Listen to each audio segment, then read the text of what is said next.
Everybody. Welcome to Behind the Mic. This is Walter Pierce, and I just wrapped up a show on 89.5 FM WSOU. And what I got from the show. So, I read a speech on Martin Luther King Jr., and it talked about suffering and faith. And the message that was portrayed in that is to never quit, and to always and to keep fighting, because even Martin Luther King had second thoughts of continuing his civil rights movement and continuing to fight for equality.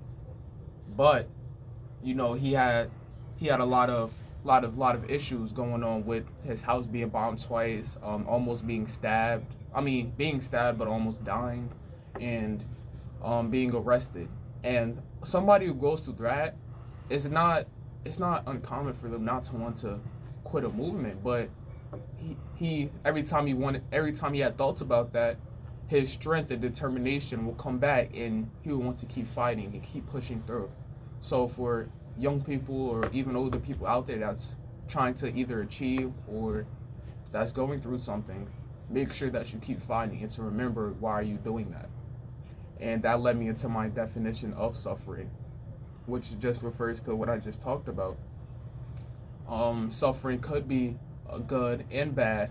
Good in a way where either you're suffering to make millions of other people's lives better, or to make other people's lives better, or when you're trying to achieve one of your goals, your lifetime goals, and you have to suffer through it when you probably don't even want to.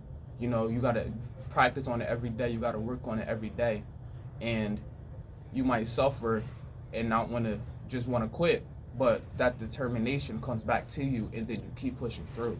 And people should just learn from that. Just keep going.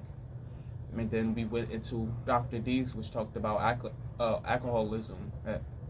Alcoholism. Yeah, you an alcoholic. I can tell the way you talking. You talking like alcoholic. I'm saying it right. Alcoholism. Alcoholism. Yeah. Just how it's portrayed to younger generations. That's what really stood out, because I see it.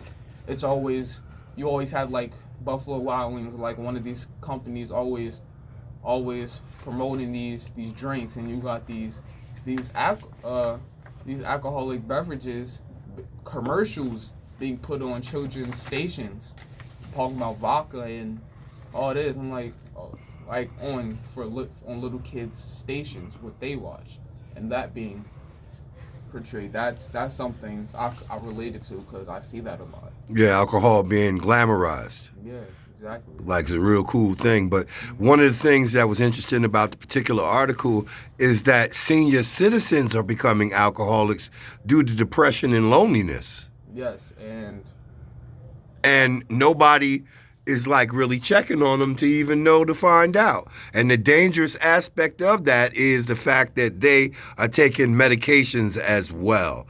And medication and alcohol does not mix. yeah, and that goes to a point where you always got to check up on your elders. You always got to be loving, supporting, caring around them, because you can't. A lot of seniors today, they don't have the mobility or the the strength to do what they used to do like years ago, and that leads to them going into depression and just sitting there watching TV all day, not doing nothing, and nobody's even calling, checking in on them. Everybody's forgetting about them, and that's what that leads to.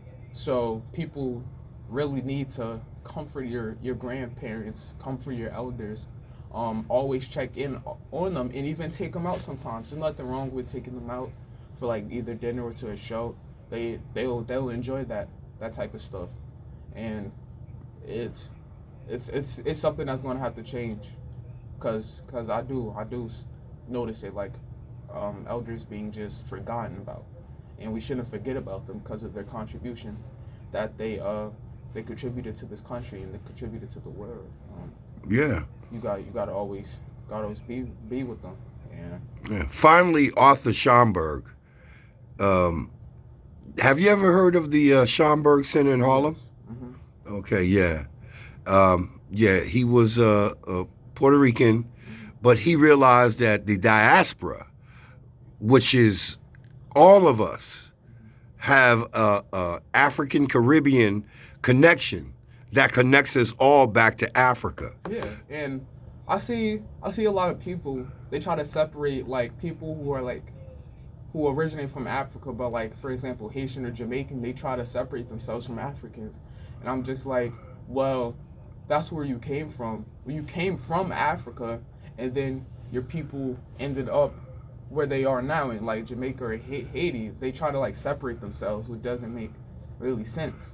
Especially like people like Haitians, I noticed that they're like, oh, I'm not African, I'm Haitian. Like, what does that mean? Miseducated. Yeah, it's like you're from Africa. You originate from Africa. You just have French in like French, you could say.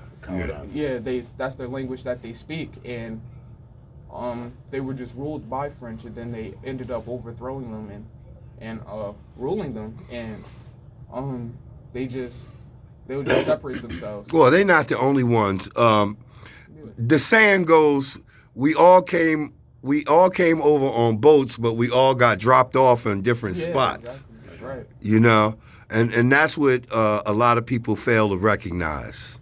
Mm-hmm. And again, thank you for tuning in to Behind the Mic. Make sure you subscribe, leave a comment, and like the video. Make sure you share it with other people so they could get informed, so they could get an understanding of what we talk about. And make sure you tune into our radio station on, again, 89.5 FM WSOU to listen to the full show, to get a better understanding of what we talked about. And follow us on Facebook and on Instagram. And again, thank you for tuning in.